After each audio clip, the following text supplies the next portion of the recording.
What's going on YouTube? It's your boy Duck Koala coming at you guys with a brand new Hooked video, and today I'm actually going to be doing something kind of special for you guys. So today we're actually going to be reading parts 4 and the last part, part 5 as well of The Watcher Book 2. Today we are actually going to be finishing the story, so if you need to pause this video, go get your homie, go get your friend, go get your snacks, go get your drinks, do whatever you gotta do to get ready for this video because we're finishing this story today. I also just want to give a shout out to all the new subscribers out there. Thank you guys so much for subscribing to the channel. I definitely appreciate it. We're actually about to hit 30,000 subscribers, which is actually insane, and I'm just so grateful for you guys, and I'm really just thank you. But if you guys are excited for this video, make sure to leave a like down below. Remember to go follow me on all my social media. My Twitter, my Snapchat, and my Instagram are all linked down below. I'll definitely appreciate it if you guys go do that. We're actually about to hit 1,200 followers. It'd be really dope if you guys went and followed your boy. You guys can start tweeting at me and everything and tell me what stories you want me to read, and maybe I'll take them into consideration and actually read them and put your tweet in a video. So if you want to do that, make sure you just go follow me on Twitter. But let's see if you guys can smash 300 likes on this video for parts 4 and 5 of The Watcher Book 2. I'm really excited. I know you guys are. Let's get into this. I hope you enjoy. Despite the pounding fear in her heart, the icy chill in her bones, and the eerie silence echoing in her ears, Chloe somehow managed to drift off to sleep shortly after the Watcher abandoned her. And if she was surprised to realize she had dozed off under such dire circumstances, she is even more stunned upon waking some hours later to discover a crackling fire burning just inches from the tip of her nose. Springing to her feet, Chloe prepares to run but quickly realizes the blaze is safely contained within a stone hearth that somehow manifested itself at the edge of the clearing where she slept. Or had it been there all along, draped in the same oppressive blackness, presently hiding an entire forest from her? Chloe doesn't think so, but it doesn't much matter right now. What matters is that she is warm and she can see, at least a bit anyway. Hoping to get a better lay of the land, Chloe strains her eyes, peering into the deep, dark forest, but the light cast by the gently flickering flames penetrates no more than half a dozen feet or so. All the same, the warmth of the fire with its cozy orange glow brings some odd comfort in these odd circumstances. Grumpy? Are you out there? Nothing but the crackling of the flames. If you are, I just wanted to say thank you for the fire. If you're the one to thank, that is. Thank no one. The Watcher's voice sifts into the clearing from somewhere out in the night. The fire is so you don't die of hypothermia. The soup is so you don't starve. What soup? Even as the words crossed her lips, the scent of something wonderful fills Chloe's nostrils. In the pot. Since he first spoke, Chloe had been scanning the blackness beyond the darkness for a glimpse of the Watcher, but now, with the prospect of putting something in her rumbling belly, she turns her attention back to the hearth where she spots a steaming cauldron hanging from an iron arm just outside the flames. How did you do that? Do what? That wasn't there before, the kettle pot, that is.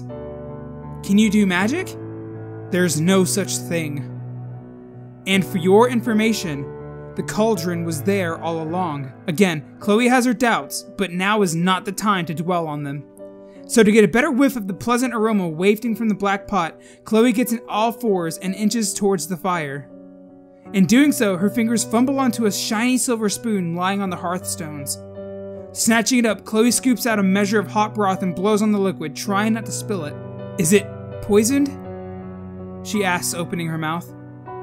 Yes, the Watcher replies flatly. Chloe pauses as she is about to dump the soup into her mouth. Stone-faced, she shifts her gaze back to the darkness, searching for the Watcher. Grumpy? A smile creases her lips. Did you just make a joke?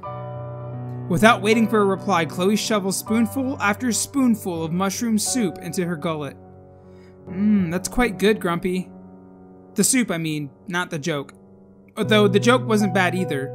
Unseen, the Watcher eyes Chloe as she patiently awaits his reply. Well, I made them both, so there you have it. As Chloe resumes eating in a slightly more ladylike manner, she spots the Watcher's faint silhouette on the far side of the hearth. Can I ask where you went before I fell asleep? No. Chloe grins, uncertain if the Watcher is making another jest. Off on some mission, no doubt? peeking in some poor kid's window? I said not to ask, so don't. Chloe lets out a heavy sigh. And there he is, everyone. Welcome back, Grumpy. Who are you talking to? The Watcher asked, somewhat confused by Chloe's sarcasm. No one? Why would you speak to no one? Chloe takes a moment to chomp on a rather chewy bit of mushroom before replying. It's a joke, silly. Sarcasm, ever heard of it? Yes. Well, what? OMG, Grumpy! What do you think? The only jokes in the world have to do with poisoning people? The good ones do. Wow, for someone who's been around for 3,000 years, you certainly have a lot to learn about the world. I sincerely doubt that. Now shut up and eat. Chloe happily obliges by slurping down another spoonful of soup before pausing again to ask another question. Grumpy, I know you won't say why I was taken, but can I ask? What? Are we just gonna sit around here, talking about how dark and creepy this place is? Or is something interesting going to happen? Bored, are we? Kind of heading in that direction, yes. What would you like to happen, Chloe? I don't know, maybe we could... Chloe's sentence is cut short, replaced by a sharp intake of breath as something flashes through the clearing behind her back. She reels around to try and catch a glimpse, but whatever was there is now gone. Grumpy, did you see that? Chloe turns back to the hearth, expecting to address the thin silhouette of the Watcher beyond it, but he too is gone. Panic begins to rise in Chloe's chest. The spoon falls from her hand and clinks loudly on the hearthstones at her feet. Grumpy, are you there? The moment following this simple question is one of the most interminable moments, which seems to linger for no other reason than to heighten one's sense of fear and foreboding. And for Chloe, this is certainly one of those moments, as attested to by the violent shiver running down her spine. And then the quiet moment following the interminable moment is erupted by a thunderous voice growling from the darkness. Chloe is uncertain if the voice belongs to the Watcher or to some other unseen creature, which she is positive about. However, are the two words it shouted. Get her. And that's when all hell breaks loose as the deep dark forest erupts into chaos. The first thing to catch Chloe's eye is the Watcher springing from the darkness overhead and over hearth to land squarely in the center of the clearing. The sight of him absolutely horrifies her, but she is able to steal only the briefest of glimpses before something takes hold of her from behind. Yanked from her feet and whisked off into the blackness, Chloe instantly recognizes the creature that has her. The strength in its grip, the unmistakable clatter of its stony claws scraping against each other as it snatches her up like a rag doll. Chloe has no doubt she is back in the possession of the Snatcher, or a Snatcher anyway. But this time she is awake and she intends to remain so. Of the moment she was snatched from her bedroom, Chloe has very little memory. She never saw the Snatcher sneak up behind her, and once she was in its steely grip, the beast squeezed the very air from her lungs to the point that she passed out. It's why she had no idea where the deep dark forest lies, nor by what route she was brought here, or even how long ago that occurred. But this time, as the Snatcher steals her away from her cozy little clearing, she is wide awake, and what she sees confounds the hell out of her. As the Snatcher hauls her up toward the dense canopy of the deep dark forest, Chloe strains her eyes to catch a glimpse of the action playing out in the orange light of the clearing below. But what she witnesses, or at least what she thinks she sees, makes no sense to her. For it appears a battle is erupting as the clearing is overrun with horrid-looking beasties of every imaginable ilk. There are powerful, thick-necked brutes the size of rhinoceroses, and gangly things with scaly skin and tufts of greasy hair. There are squat creatures with square heads and open wounds all over their bodies, and there are towering trolls with droopy, wart-riddled noses, pointy ears, and bulbous eyes. Dozens of them flooding the clearing, each more twisted and more gruesome than the previous. But the one feature all the terrible beasties share, no matter how great or how small, be they thick or be they thin, whether cloven, hooved, or sharp of claw, each of them boasts a set of carnivorous, fanged jaws, and they all bite. And to a one, for reasons beyond Chloe's comprehension, they seem intent on devouring Grumpy. At least from her perspective anyway. But to be sure, Chloe is afforded no more than the blink of an eye during which to observe and interpret what is actually taking place in the clearing. For as stealthy and powerful as a Snatcher may be, these qualities are pedestrian when compared to their speed and agility, which is why Chloe finds herself in an instant shrouded again in complete darkness before she can even shout. Grumpy! The clearing below falls out of sight as the Snatcher climbs up and around to the far side of the towering tree whose roots Chloe once stumbled over, it seems like ages ago. She can only guess at the size of this monstrous skyscraper. It must be 100 feet, around over 1,000 tall, massive enough to eclipse even the firelight emanating from the stone hearth, which briefly gave her comfort. As they climb ever higher, Chloe hears the beast's claws pierce the thick bark and bite into the hardwood beneath. Even burdened with carrying the little girl, the Snatcher moves with unimaginable grace and speed. But despite not being able to see the clearing, which now seems miles below her, Chloe still hears the fierce battle raging. Howls, screeches, and growls mingle with the unmistakable crunch of bone and the occasional shrill death cry. There is no doubt in Chloe's mind something terrible is taking place back there. But who is doing the cracking and who the screaming? Is Grumpy the victim or the punisher?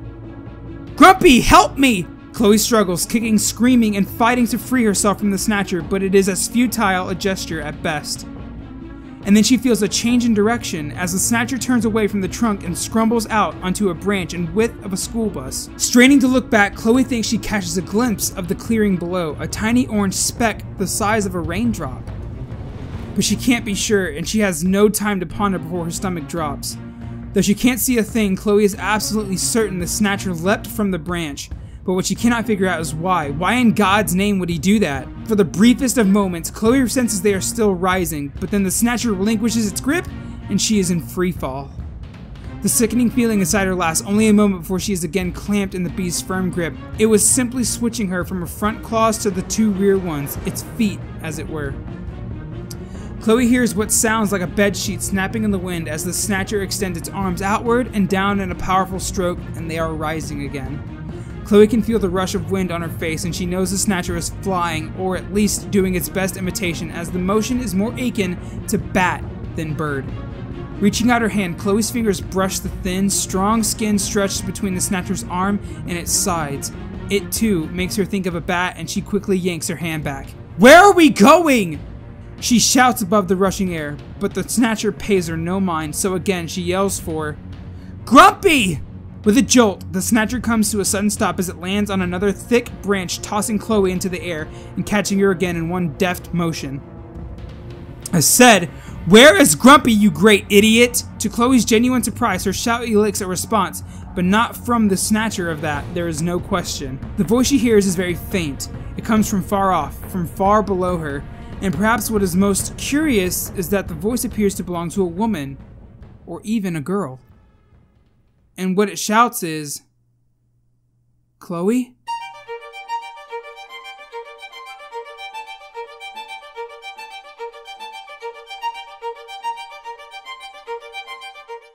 Holy freaking crap! That, oh my god, dude. So does that mean there's gonna have to be like a book 3? What if the voice, oh my god, dude. What if it's, who could it be?